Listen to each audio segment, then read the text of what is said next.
नमस्कार विद्यार्थी मित्रांनो, नाशिक शिक्षण प्रसारक मंडळ नाशिक संचलित पुरुषोत्तम इंग्लिश स्कूल व आरंभ महाविद्यालय यातर्फे मी आपल्या सर्वांचं मनपूर्वक स्वागत करतो आणि आपणास आरंभ महाविद्यालयात ॲडमिशन मिळालं, प्रवेश मिळाला, त्यामुळे तुमचं सर्वांचं मनापासून हार्दिक अभिनंदनही करतो. चांगल्या कॉलेजमध्ये आपण ॲडमिशन घेतलं यात काही शंका नाही. मी कैलास निकम अर्थशास्त्र विषय तुम्हाला 11वी आणि 12वी यासाठी शिकवायला आहे, अध्यापन करेल. इयत्ता 11वी मध्ये आपण ऑनलाईन आजपासून सुरुवात करत आहोत, कारण कोरोना महामारीचं संकट अजूनही काही दूर होईना. यामुळे आपण प्रत्यक्ष ऑनलाईन शिकवण्याला सुरुवात करणार आहोत.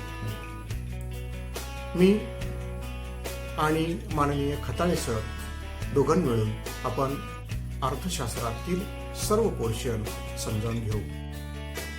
यावर्षी म्हणजे इयत्ता 11वी मध्ये एकूण अर्थशास्त्राचे 10 प्रकरणं आहेत. त्यातलं पहिलं प्रकरण अर्थशास्त्रातील मूलभूत संकल्पना. आता अर्थशास्त्रामध्ये इयत्ता 11वी आणि 12वीत ज्या काही अनेक संकल्पना आहेत, त्या अनेक संकल्पना आपण या पहिल्या प्रकरणात अभ्यासणार आहोत. दुसरं प्रकरण पैसा. सगळ्यांनाच माहिती पैसा म्हणजे काय, मग पैशाचे प्रकार, त्याच्यानंतर पैशाचे कार्य वगैरे या प्रकरणांमध्ये आपण बघणार आहोत. त्यानंतर तिसरं प्रकरण विभाजन मूल्य. चौथं प्रकरण महाराष्ट्राची अर्थव्यवस्था. महाराष्ट्रातील अर्थव्यवस्था चौथ्या प्रकरणामध्ये आपण अभ्यासणार आहोत. 5व्या प्रकरणामध्ये भारतातील ग्रामीण विकास. भारतामध्ये जो काही ग्रामीण विकास आहे तो आपण 5व्या प्रकरणात पाहणार आहोत. 6वं आणि महत्वाचं प्रकरण ते म्हणजे भारतातील लोकसंख्या. जी काही भारताची लोकसंख्या जगामध्ये क्रमांक 2ची आहे, त्या संदर्भात आपण चर्चा करणार आहोत. प्रकरण क्रमांक 7 भारतातील बेरोजगारी म्हणजे बेकारी. भारतात बेकारींची संख्या, त्याचे अनेक समस्या वगैरे या प्रकरणामध्ये आपण अभ्यासणार आहोत. त्यानंतर 8वं प्रकरण आहे भारतातील दारिद्र्य. सद्यस्थितीत दारिद्र्याचं प्रमाण हळूहळू कमी होतंय, मात्र मोठ्या प्रमाणावर दारिद्र्य इतर प्रगत देशाच्या तुलनेने आपल्या देशात पाहायला मिळतं. त्यानंतरचं 9वं प्रकरण आहे भारताचे 1991 पासूनचे आर्थिक धोरण, नवीन आर्थिक धोरण. या प्रकरणाचा, या विषयाचा या प्रकरणामध्ये आपण अभ्यास करणार आहोत. आणि शेवटचं 10वं प्रकरण भारतातील आर्थिक नियोजन, बजेट संदर्भात आपण या प्रकरणात चर्चा करणार आहोत.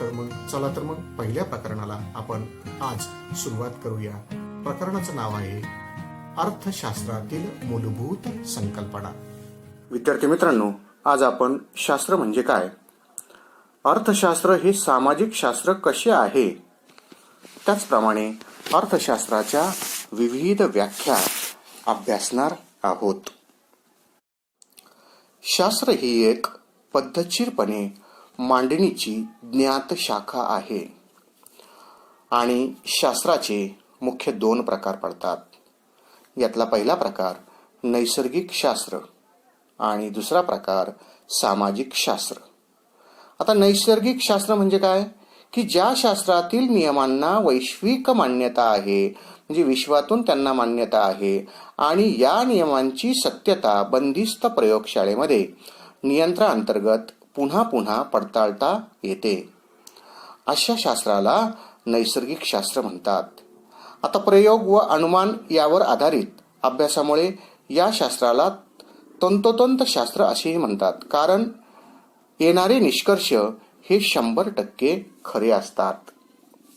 आणि सामाजिक शास्त्र, सामाजिक शास्त्रात वर्तणूक शास्त्र किंवा अमूर्त शास्त्र म्हणतात, कारण या शास्त्रात मानवी वर्तणुकीच्या कोणत्या ना कोणत्या पैलूचा अभ्यास केला जातो.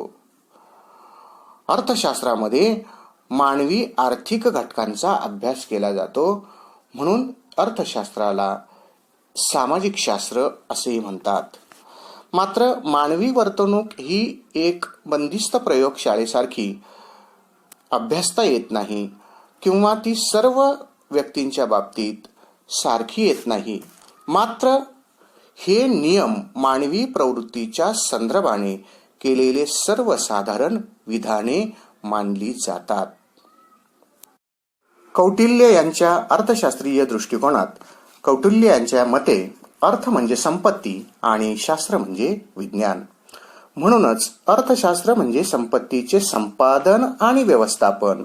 मूलतः कौटिल्य यांचा अर्थशास्त्रीय हा राजकीय अर्थव्यवस्थेवरील व्यापक ग्रंथ आहे आणि यांच्या मते सरकार आणि राज्याची महत्त्वपूर्ण भूमिका संपत्ती निर्माण करण्यावर लक्ष केंद्रित करून राज्याचे कल्याण करणे, त्याचप्रमाणे प्रशासन यंत्रणेची आवश्यकता, त्याचप्रमाणे अर्थशास्त्रामध्ये राजकीय कल्पनेचे संकलन इत्यादी महत्त्वपूर्ण मुद्दे या त्यांच्या ग्रंथामध्ये आपल्याला अभ्यासायला मिळतात. तर यानंतर अर्थशास्त्राच्या विविध व्याख्या आपण अभ्यासूया. अर्थशास्त्राची पहिली व्याख्या ॲडम स्मिथ यांची पाहू. ॲडम स्मिथ यांना सनातनवादी अर्थशास्त्रज्ञ असे म्हणतात. त्याचबरोबर अर्थशास्त्राचे जनक ॲडम स्मिथ यांना मानले जातात. हा शब्द लक्षात ठेवा. अर्थशास्त्राचे जनक कोण? Adam Smith. त्यांनी अर्थशास्त्राची संपत्तीविषयक व्याख्या 1976 मध्ये प्रकाशित केलेल्या राष्ट्राची संपत्ती या ग्रंथामध्ये मांडलेली आहे. त्यांच्या मते अर्थशास्त्र हे संपत्तीचे शास्त्र आहे. त्यांच्या व्याख्येमध्ये जे काही महत्त्वपूर्ण मुद्दे आहेत ते मुद्दे सांगतो. निर्हस्तक्षेपाचे धोरण, भांडवल व संपत्तीचा साठा, आर्थिक घडामोडीमध्ये नैसर्गिक नियम, वृद्धीच्या सिद्धांतामध्ये श्रम विभाजन या विविध पैलूला महत्त्व दिलेले आहे. दुसरी व्याख्या प्राध्यापक अल्फ्रेड मार्शल. डॉक्टर मार्शल यांनी कल्याणकारी अर्थशास्त्राची व्याख्या मांडलेली आहे. ते सनातनवादी अर्थशास्त्रज्ञ असून त्यांनी अर्थशास्त्राची मूलतत्वे हे पुस्तक 1990 साली प्रकाशित केले. मार्शल यांच्या मते अर्थशास्त्र हे मानवी कल्याणाचा अभ्यास करणारे शास्त्र आहे आणि या शास्त्रामध्ये प्राप्ती व आवश्यकतेनुसार उपलब्ध साधनांचा पर्याप्त वापर यासंबंधी वैयक्तिक व सामाजिक वर्तणुकीचा अभ्यास केला जातो. मार्शल यांच्या व्याख्येमध्ये जे काही ठळक मुद्दे आहेत ते रिपीट करतो. त्यातला पहिला मुद्दा, अर्थशास्त्र म्हणजे सामान्य माणसाचा अभ्यास.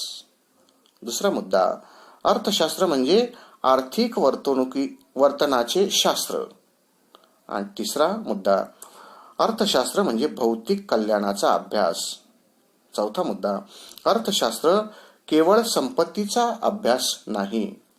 म्हणजे थोडक्यात मार्शल यांचं असं म्हणणं आहे की सामान्य माणसाच्या आर्थिक वर्तणुकीचा अभ्यास या अर्थशास्त्रामध्ये केला जातो.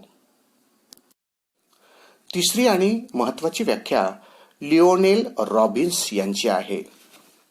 ही अतिशय प्रसिद्ध व्याख्या मानली जाते. रॉबिन्स यांनी 1932 साली अर्थशास्त्राचे स्वरूप व महत्व हे पुस्तक प्रकाशित केले. यामध्ये त्यांनी अर्थशास्त्राची दुर्मिळतेवर आधारित व्याख्या सांगितलेली आहे. व्याख्या बघा, अमर्याद गरजा आणि मर्यादित परंतु दुर्मिळ व पर्यायी उपयोगाची साधने यांचा मेळ घालताना करण्यात येणाऱ्या मानवी वर्तनाचा अभ्यास करणारे शास्त्र म्हणजे अर्थशास्त्र होय. म्हणजे काय, तर व्यक्तीला अनंत गरजा असतात. व्यक्तीला हे घ्यायचंय ते घ्यायचंय म्हणजे गरजा भरपूर असतात आणि त्या पूर्ण करण्यासाठी साधनं मात्र मर्यादित असतात. ज्या अत्यावश्यक गरजा आहे त्या गरजा व्यक्ती प्रथम पूर्ण करतो, गरजाची क्रमवारी लावतो आणि योग्य गरज प्रथम पूर्ण करून दुसऱ्या गरजेकडे तो जातो.